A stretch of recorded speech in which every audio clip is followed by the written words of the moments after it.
okay. That easy to record it. Wow, that's nice. Uh, yeah, okay. Um, so you felt hurt and criticized Mm. Yeah, because yeah. she didn't what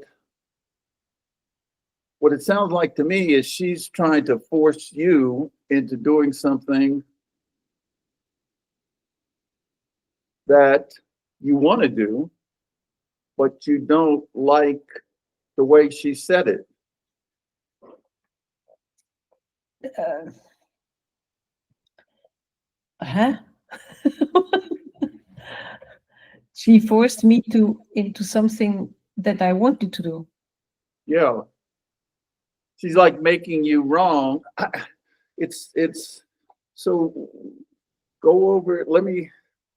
Yeah. It was the feeling that I'm like betraying the school, that I'm going uh, Yes. astray, Yes. like I'm teaching somewhere else. It And sounds like that's what she was trying to do too. I agree with actually, the point is, she doesn't mind. Also, other teachers are teaching in other schools, and I knew she doesn't mind. It's not that.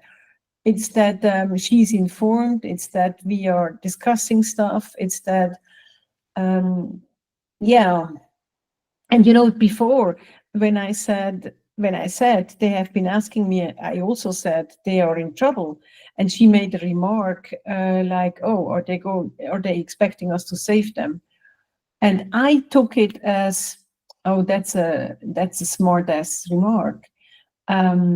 And it was kind of, but she also said afterwards, she said different things like, "Yeah, let's." I don't remember what she said because you. I don't remember it. I didn't hear it. Yeah. I just felt she's critical, and it made me not really want to talk to her. Um, and But then when we talked about it this morning, she said I wasn't only critical. I that was also part of it, but of course, it bothers me, and Your part of you doesn't count. If you feel criticized, you feel criticized, and that's you don't need to explain it to her. You have to give a reason, and you don't have to tell. You just feel criticized, that's and right. I think you have to make a decision whether you want to be involved with them or not. It's very similar to what I'm going through with people, Doug, relatives. Uh, I don't feel seen. I feel criticized. I feel it's very uncomfortable. And they want to argue about it like, you're arrogant, you do this. And I'm starting, after 10, 15 years, I'm starting to stop it. And they just withdraw from the conversation because they don't have anything to gain. So it's very uncomfortable separating from people you care about. Uh, but You it know, I'm not even at that point. I wouldn't want to separate. I'm not at this point. Actually, for me, it is so important to take a standing. Like there was another situation, and then Michal explodes. She just gets angry, and I think, how can she? She's not even right. How does she get how does she get into a state where she feels righteous enough to get angry? That is, I don't get angry. I get guilt feelings. I get that somebody's seeing something bad in me. I did something bad, and don't you see that? Don't you see that's me? I mean, that's the only way I can relate to it. I mean, that's the way I feel about, and then I get angry. Roger, Doug, good. you. I It's mean, good. it's like you have to stand up. You like what Miguel's doing and what I'm doing, and believe me, you're going to have to stand up, and you will do it. You have the And I strength. want to. Yeah, yeah, I want to. Yeah, And I did. I did. I didn't get angry, but I stood up for my yeah, side, yeah, yeah. and that feels incredibly empowering. And as I said, it's just like I lose faith, and then I kind of like pull myself up and just go on, just push myself to go on. And then it gets better, the other person then actually reacts positively. It's not Okay. that they put me down even more. It's, Do you feel seen and heard by me? yeah, I Okay. do, yeah. If it's okay with you, let's move on to something else. Because to keep going over it and over, it just, Fine. nothing, it has to fester and has to go where it wants to go. You and I can't do anything about it. I think we touched on it. You'd like to talk about the key thing? The key with, what did you do with the key thing? we didn't do anything yet, except for talking. What I have been saying already with my friend, with this extra person who was there. But I'm going to ask the owner if they give us another key. And there's this question, who is paying for it? Maybe you pay for it. I notice people make humorous things when they're uncomfortable with a decision or something, and they make a joke about it. I used to do that a couple of days ago when I was unenlightened, but so I do have a comment about what Doug said about splitting it, and I thought about that, and I said, no, that's sort of a compromise, and I don't think you have anything to do. You shouldn't be involved with any payment. I think it should be not discussed, but from authority told. You don't have to explain it to her either. Mikhail, I'd like you to pay for the key, and not, this is my child, and I have a responsibility to her. She's a part of this family and household, and you're not quite. Even if you're invited to be here, you would only be a guest. You're not. It's a different relationship. And it would be, if it was me, it would be the same conversation with me. I mean, it was like. But she's paying rent. It's not exactly that she's staying here. Not a discussion, Talasi. This is not a discussion. This is my point of view. You do whatever you want with it. Would that change your point of view if she's paying rent? No, absolutely not. Absolutely not. Your daughter comes before money. Your daughter comes before. Comes before Thomas. I mean, that's hard for people to realize in marriage. When you have children, they're helpless, and you're responsible by law until they're 18. And I'm not going to quibble with the age that she's 19 or 20. She's your child. I mean, it's like, if I had an exchange kid, and I look at them as my child, but they're not quite my child. There's a slight difference, and it's not discussable. So I told you about this conversation I had with Doug about Lover of Men, Lincoln, and I called him by mistake this morning. I have so many phones and contacts. I just press buttons, and it's 9 o'clock, and I said, "Oh, Doug, I'm sorry. I didn't mean to wake you up, and I'm sorry. I dialed the wrong number."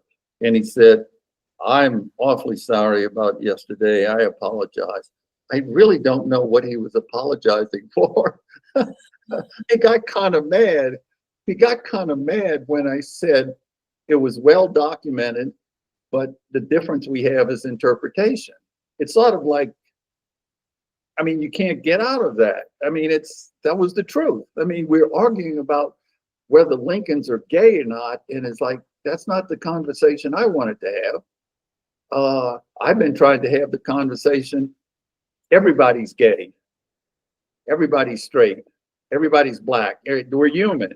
That's the conversation. And no matter how much you document, we're human. This story, he killed this, and you're still it comes down to your interpretation of what P. Diddy, there's laws about what P. Diddy broke. And I mean, I just see this blow up of P. Diddy as this great release of things in connection with Donald Trump and the world waking up about bullshit, famous people, and the people. I mean, the View. Donald Trump had this big meeting in Madison Square Garden, and he said all this stuff about the View, that Whoopi Goldberg welcomed him to the show, and they thought the world of him. And they played the tape of Whoopi Goldberg's face was cynical. Barbara Walters, the head of who started the View, always told Whoopi Goldberg, no matter if you agree with these people or not, try to be polite. We're on television. We have to sing. And Whoopi Goldberg is with this cynical smile and trying to be nice and in front of Donald Trump. And he started to say something racist. And she went bananas. Listen.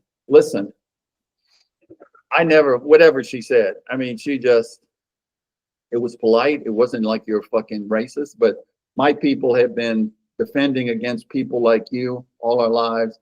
She said it on national TV, and this sort of checked Donald Trump.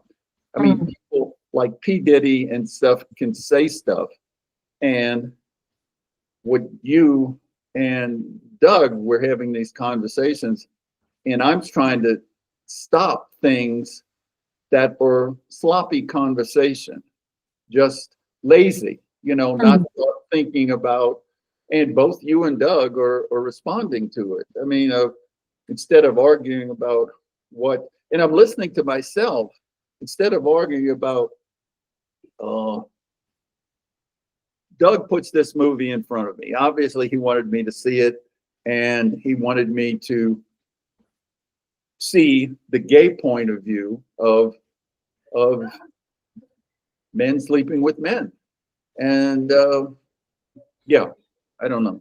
I'm struggling for words. So Travis, the roofing guy, has an attorney send me a letter that I owe him $79,000. And we only have 2 minutes to close this out. I feel like I'm taking up your time. Would you like to? What I was really curious about is what Doug apologized for. What? Do you know? What Doug apologized for? Do you know? What he apologized for? I really don't know. He got angry and he got sort of short. I gotta go. I need to go take a nap. And Okay. this happens quite a bit when he gets into a box and he's overwhelmed and he doesn't feel seen and doesn't feel heard. And I keep trying to make it safe enough that he can stay in the arena. And it's uncomfortable. Well, at least he finds a way to leave. I mean, it would be worse if he couldn't. But yeah. Okay. Yeah. I would like you to work on your sound. The sound is very unclear to me. I don't know if you're doing this from an iPad. It's the quality. It's not the It's a tone. laptop. It's a laptop. Yeah. It's Is it I don't better? know. Put it a little Doing this loud. from an iPad. No, a laptop. A A laptop. laptop. How old is the laptop? New. I bought it last year. Okay. It's a Okay. laptop. Okay. So how is my sound quality? Okay, it's just fine. I wonder if I'm going to hear, you're going to send me a copy of this recording? Yeah, I can. I wonder if it's going to come out, my quality is going to be different than, we'll see. So, Yeah, okay. Yeah. Okay, so I Okay. stopped recording. Okay, all right. Okay. So, let's end this and go back to real life